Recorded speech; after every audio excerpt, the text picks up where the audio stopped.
So welcome to the third interview with our Group Chief Data Officer for Michelin, Ambica. Welcome, Ambica, to the third session.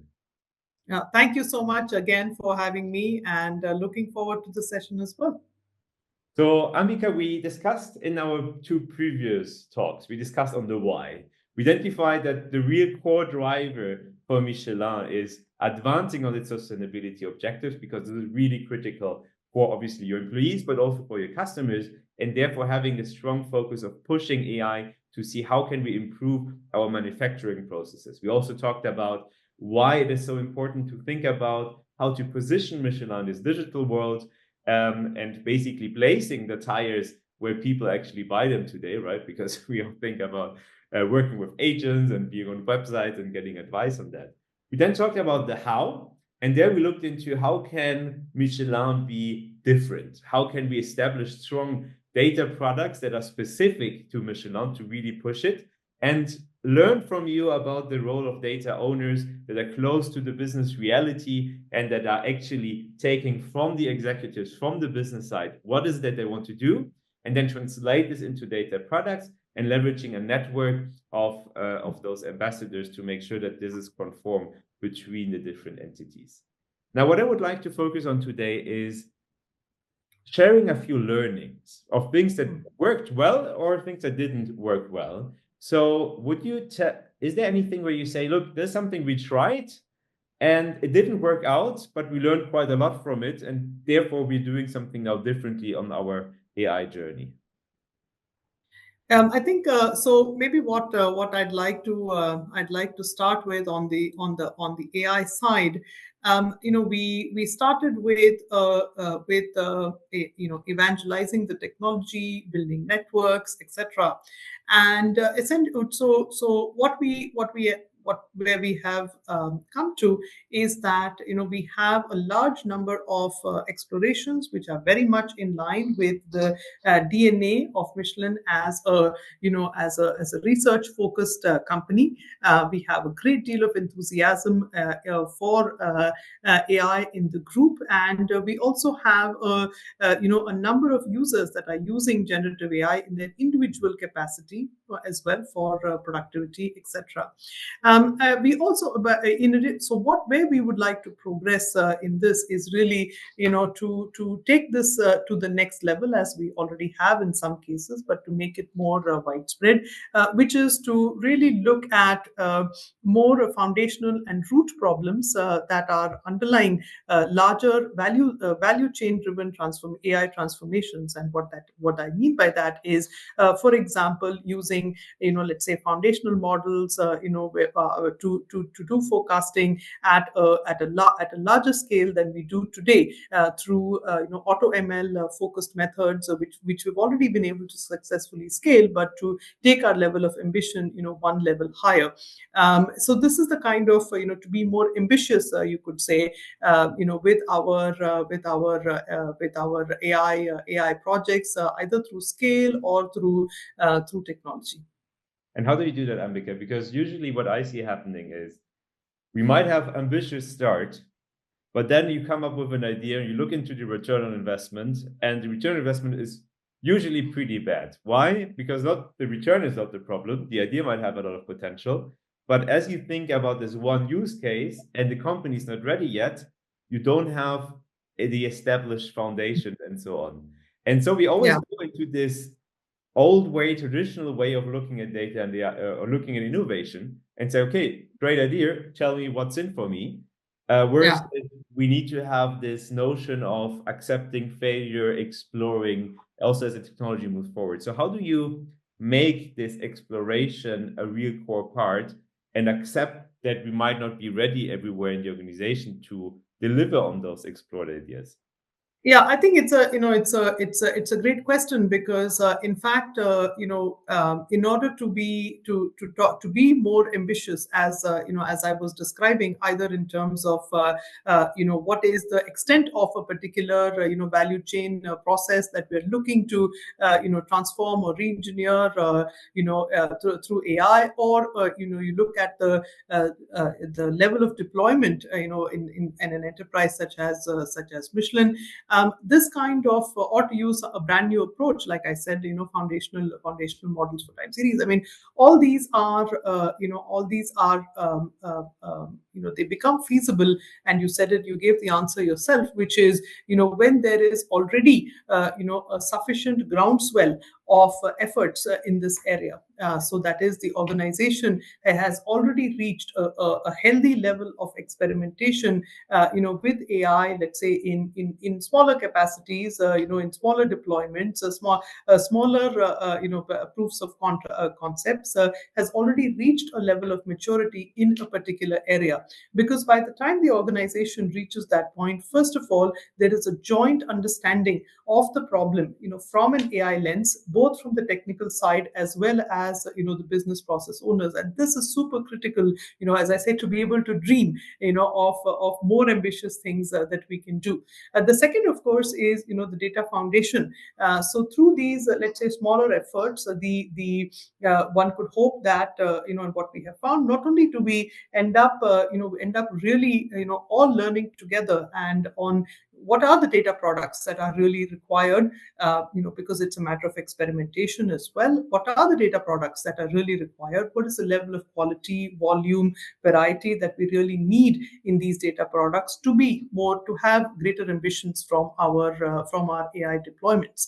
And in the course of the exploration, in smaller deployments, most of that, one would hope, is already ready or close to ready. So I think so it's a it's a stepway. So first you need to have that, that foundation already laid out. And of course, you're right. I mean, we of course don't have it, and we don't need to have it, in every single part, every single process in the group. Not at all.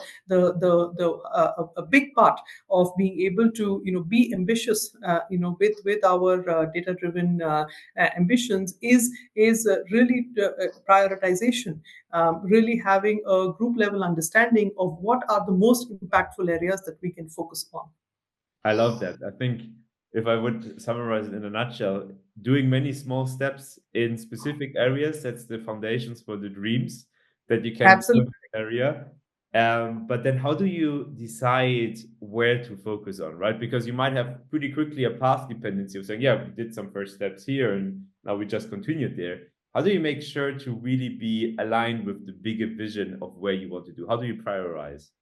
Yeah, that's a so I will, I think there are two parts to the question that you're asking me. So the first one, which is, how do you know that, you're not locked into a particular path just based on what you've explored in the path? And for that, what we'd have is, we invest in our expertise, and we invest in long term technology, being at the forefront from a long term technology strategy perspective, even in AI and data.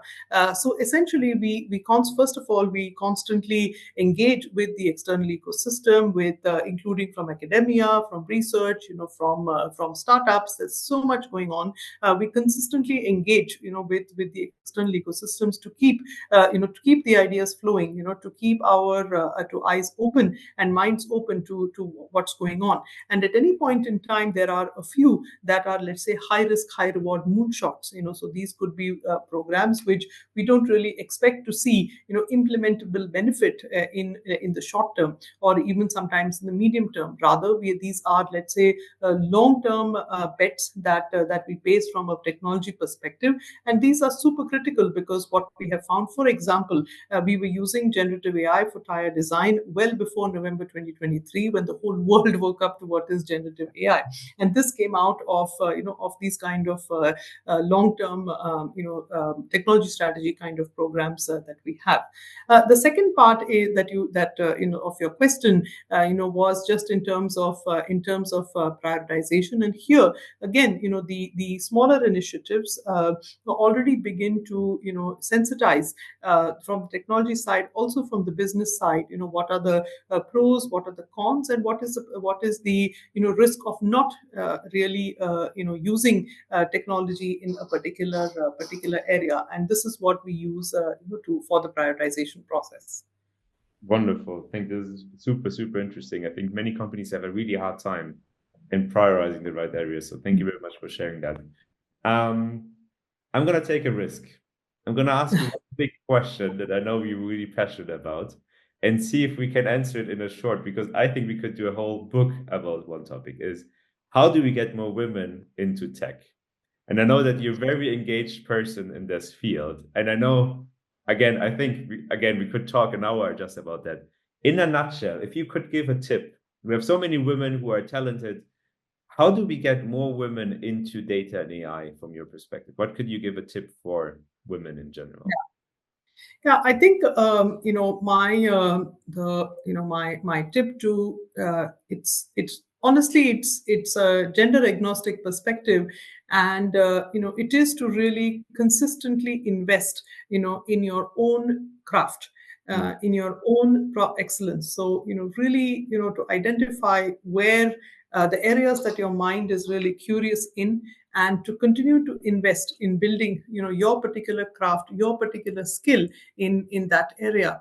And particularly in in the area of technology, to retain the technical curiosity and the building of technical expertise over time.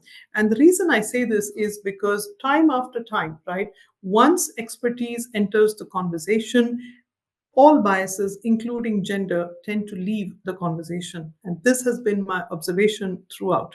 It's once there is a, in technology matters, in technology teams, in technology strategy discussions, of course, just as everybody else, there are unconscious biases, there are, the lack of sufficient, as we said, the representation, role models, etc., that can potentially create, their own bias issues. But what I have found as a very powerful, antidote, let's say, to these unconscious biases is, in fact, is expertise, even more so than competence.